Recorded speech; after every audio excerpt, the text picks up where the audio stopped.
escuchábamos el domingo pasado en el Evangelio, cómo Jesús, para hacernos comprender mejor su misión, se identifica con dos figuras.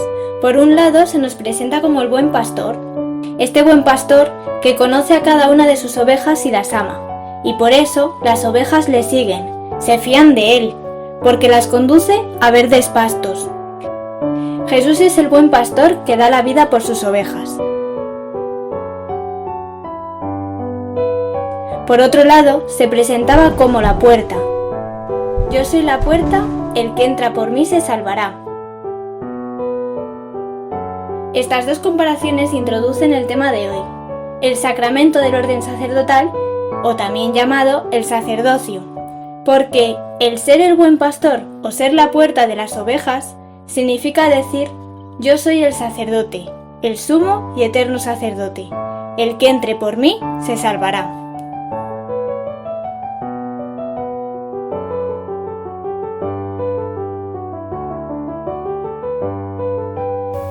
Ser sacerdote significa que es mediador entre Dios y los hombres, y Jesús no era solo un mediador, sino que Él era a la vez Dios y a la vez hombre.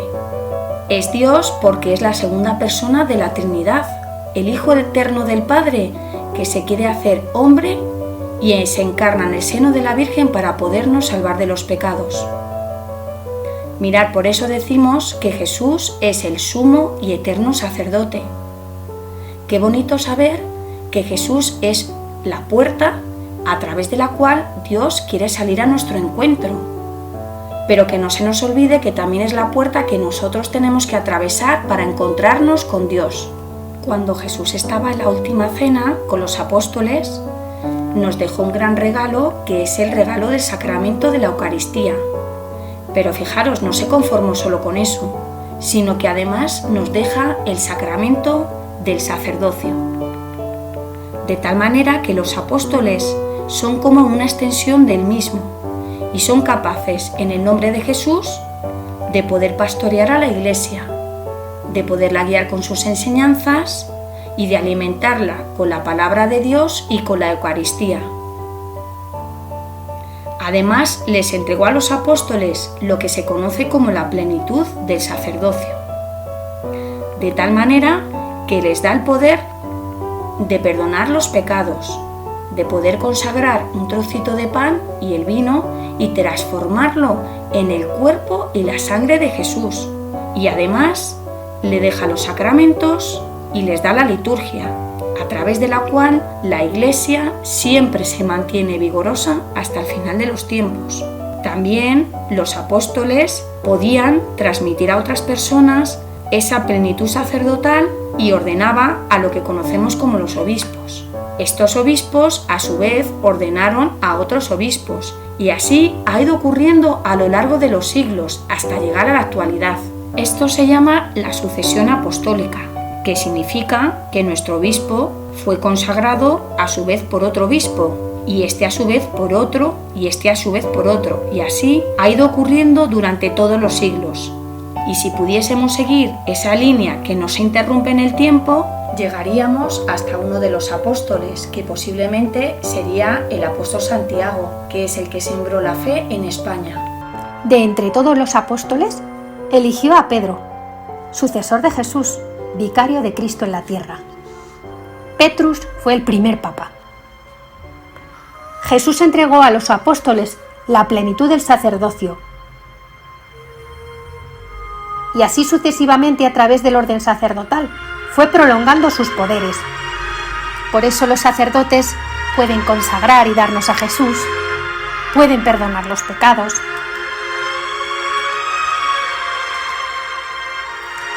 Después ya de muchos años, desde el primer papa Petrus hasta nuestros días, ha habido 266 papas. Seguramente algunos recordaréis a Juan Pablo II, a Benedicto XVI, y hoy en día llegamos al Papa actual, el Papa Francisco. Él es la cabeza de la Iglesia y hace las veces de Jesús en la tierra. Porque Jesús dio a sus apóstoles el poder para perdonar los pecados y les dijo: todo lo que atéis en la tierra será atado en el cielo, y todo lo que desatéis en la tierra será desatado en el cielo. Jesús, a través de los sacramentos, se nos sigue dando en la Iglesia.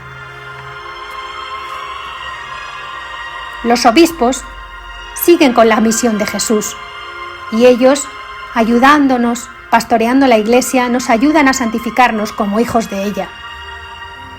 Aquí arriba vemos al Papa, cabeza de la Iglesia, el Papa Francisco. Después veríamos a los cardenales y a los obispos, que forman el episcopado. Ellos administran los sacramentos, y solo ellos pueden ordenar y confirmar. Después estarían los sacerdotes o presbíteros, que participan del sacerdocio de Cristo, pero no en la plenitud que los obispos, y pueden dar el resto de los sacramentos, menos la confirmación y el orden sacerdotal. Y por último está el tercer grado, el diaconado, con los diáconos, que podrán predicar, bautizar, asistir en los sacramentos del matrimonio o ayudar a los sacerdotes. Dentro del orden sacerdotal hay un signo visible que hoy vamos a aprender. El día que el sacerdote se ordena, recibe del obispo el santo crisma, un aceite que significa que se consagra a Cristo y es ungido con él. Ya será una nueva criatura revestida de Cristo. El sacerdote, por los poderes que ha recibido el día de su ordenación sacerdotal, está tan unido a Cristo que nos le entrega, por ejemplo, en la Eucaristía, bajo la apariencia de un trocito de pan y un trocito de vino. La liturgia nos quitará el tiempo y el espacio y nos traerá a Jesús al altar en ese momento y nos le dará en comida y en bebida. La Iglesia, con la liturgia, nos da a Dios en los sacramentos, que son lo que nos da la vida espiritual.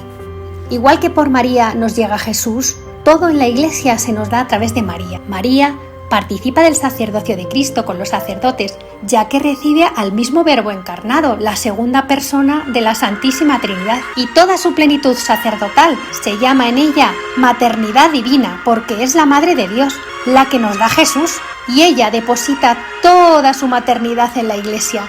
Por eso nosotros siempre tenemos que acudir a ella, porque ella nos va a dar todo lo que la pidamos, es nuestra Madre. Agradezcamos a Jesús en el sagrario el orden sacerdotal. ¡Qué grande! Tenemos que pedir porque haya muchos sacerdotes y muchos obispos, porque sin ellos no nos llegaría la vida divina y los sacramentos. Así que ya para finalizar la catequesis, solo decir que este domingo nos acordemos un poquito más de los obispos y de los sacerdotes para pedir por ellos y dar muchas gracias a Dios de que los tengamos en la Iglesia. Y nada más, nos despedimos hasta la próxima vez. Hasta pronto, que os vaya muy bien, portaros muy bien.